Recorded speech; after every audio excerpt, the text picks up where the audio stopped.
আসসালামু আলাইকুম। চলে আসলাম আরেকটা ধামাকা নতুন ভিডিও নিয়ে। আর এখন কিন্তু মাল্টি শারমিন কিন্তু বের হয়ে আসছে। যত নাটক আছে ওদের শুধু ভিউ কমানোর জন্য এইসব নাটক করতেছে। আর শারমিন কিন্তু কোথায় যাচ্ছে কি করতেছে ওই কিন্তু ভিডিওটা ছাড়ে নাই, 4-5 দিন যাবত হয়ে গেছে, 5-6 দিন হয়ে গেছে। তো গতকালকে কিন্তু একজনের মুখ থেকে শুনলাম হয় নাকি আবার আইসেও পড়ছে।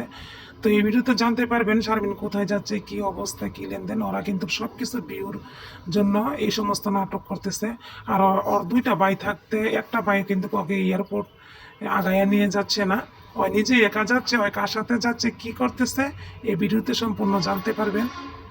দিয়ে আসতো এয়ারপোর্টে। তো যাই হোক, তারপর আমি ভাইয়াকে বলছি যদি যায় তাহলে তো গেলে তো দেখতেই পাবে না, আর যদি না যায় তাহলে তো আর কিছু করার নাই। আর তো কেউ নাই যাওয়ার মতো। তো যাচ্ছি, সবাই দোয়া করবেন যাতে সেফলি পৌঁছাতে। এই তিশা ফ্যামিলির মেয়েরা কিন্তু নিজে নিজে চলাফেরা করে, ওদের কিন্তু ভাই বেড়াদার বা ভাই কিছুই লাগে না, ওরা সব কিছু নিজেরাই পারে। আর এখন তো ইনকাম করতে পারে, ওরা তো এমন ধরনের চলাফেরা করে, ওদের কিন্তু গার্ডিয়ানই নেই কে।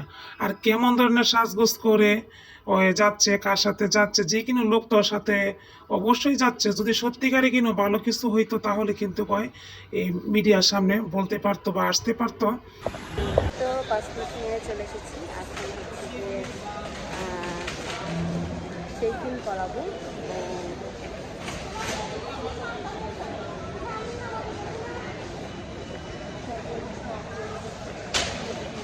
পাওয়া যায় কি হচ্ছে লাইনে দাঁড়াইছি, এই হচ্ছে চেকিংয়ের সিরিয়াল, একদম লম্বা সিরিয়াল। এখানে দাঁড়াই আছি চেকিংয়ের জন্য, দেখা যাক কতদূর কী হয়। মানে ভালো কিছু অবশ্যই আশা করতেছি, তো আর বাকিটা আল্লাহ ভরসা। দেখা যাক, সামনের দিকে আগাচ্ছি।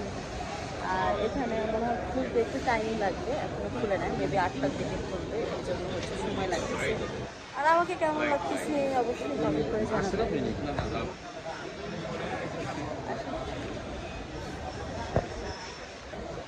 তো আলহামদুলিল্লাহ ইমিগ্রেশন পার করলাম, এখন হচ্ছে প্লেনে ওঠার অপেক্ষা।